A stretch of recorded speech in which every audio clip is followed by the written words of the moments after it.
Di bulan puasa katanya setan itu kan dibelenggu, Bu ya. Iya. Ya. Iya. Nah, tapi pada kenyataannya kok banyak di sekitar kita atau bahkan kita sendiri tetap memiliki sifat-sifat kesetanan padahal kita itu berpuasa, Bu ya. Mohon penjelasannya, Bu ya. Alhamdulillah, ini baru saja tadi siang saya tuh berdialog. Baru saja saya berdialog dengan seorang sahabat.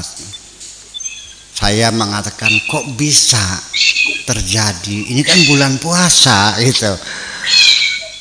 Kok bisa terjadi bulan puasa? Katanya setan itu dibelenggu. Iya, betul. Ya.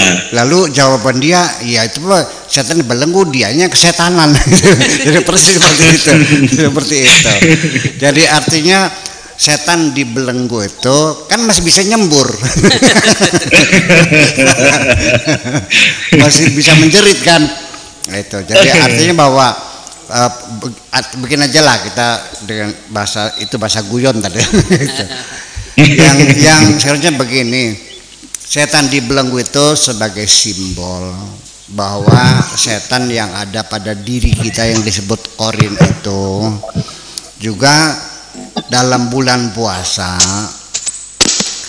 karena kita ini puasa sehingga dari pagi sampai sore perut kita lapar, ya kan, kita tahan, dahaga kita tahan, kita bersahwat kita tahan. Itu artinya bahwa nafsu kita, emosi kita itu dalam bulan puasa terkendali. Seharusnya begitu. Orang dalam keadaan lapar nggak mungkin bersahwat dong, boro-boro bersahwat, reklok. Ya kan gitu. Nah, tetapi nanti bukan setan yang gentayangan, ini setan yang ada dalam diri kita itu maksudnya hawa nafsu kita itu bisa terkendali. Akan tetapi nanti kualitas sholat orang itu sendiri juga akan menentukan. Nah, kalau sholatnya itu puasanya itu memang tidak memenuhi persyaratan, prosedurnya banyak menyimpang kan gitu, sambil buang air dalam air gitu, sambil korek-korek kuping, ya seharian kita rangsang, tetap kemudian banyak sekali lakukan kemaksiatan. Nah, itu sebagai kita mumpung masih ingat ya, ini kan begini, dari awal juga Allah itu menyuruh kita puasa. Ya, betul. Di Al-Qur'annya, ya ayyuhalladzina amanu kutiba alaikumusyamu. Allah mewajibkan kamu untuk bersiam. Kutiba alaikumusyamu. Tetapi kitanya waktu niatnya nawaitu sauma. Itu udah kan? Oke. Jadi kita akan menyalahi. Allah tidak menyuruh saum, tapi menyuruhnya siam. Nah, ada beda nggak? Ya ada. Saum bukan siam. Kita disuruh oleh iqamatus shalah, bukan usalli, tapi uqimus sholata. Alladzina yuqimuna sholata, bukan wa yusalluna. Kalau yusalluna fawailul lil musallin. Jadi ini terminologinya masih kita benahi lagi.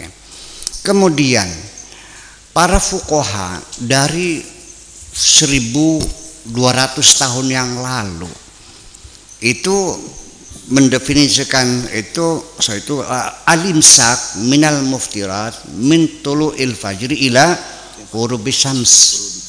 Jadi artinya pengertiannya sampai matahari tenggelam. Sehingga yang terjadi adalah menjelang 5 menit lagi akan maghrib, itu makanan sudah di ujung mulut ini. Begitu teng, Allah, masuk langsung. Kan begitu. Seperti kejaran ada dalam Al-Qur'annya. Coba dengarkan, wa atimus siyama ilal laili. Ini Al-Qur'annya. Wa atimus siyama ilal laili. Sempurnakanlah puasamu itu sampai malam. Artinya sudah gelap, tidak lagi masih terang, tidak lagi langit berwarna merah. Semacam itu. Saya tidak menyalahkan siapapun, yang sudah silakan itu mah. Ya, jadi artinya nanti Kang Ubaid jangan sampai nanti akan menjelang awal 1, 2 teng. Ya, sebaiknya ya kita wudhu, kita sholat maghrib dulu, selesai maghrib kan 3 rakaat paling 10 menit lah. Itu kita baru makan, kan sudah gelap.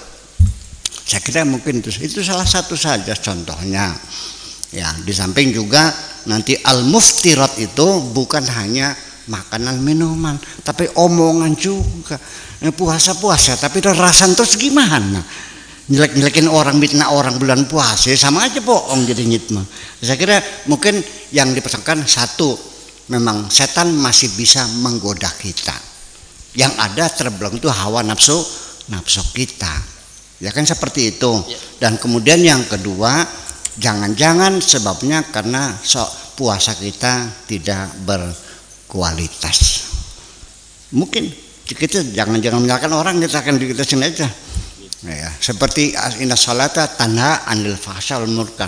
Jangan menyalahkan Tuhan mengatakan bahwa sholat tidak efektif. Ya coba kita koreksi, jangan-jangan sholat kitanya yang tidak berkualitas.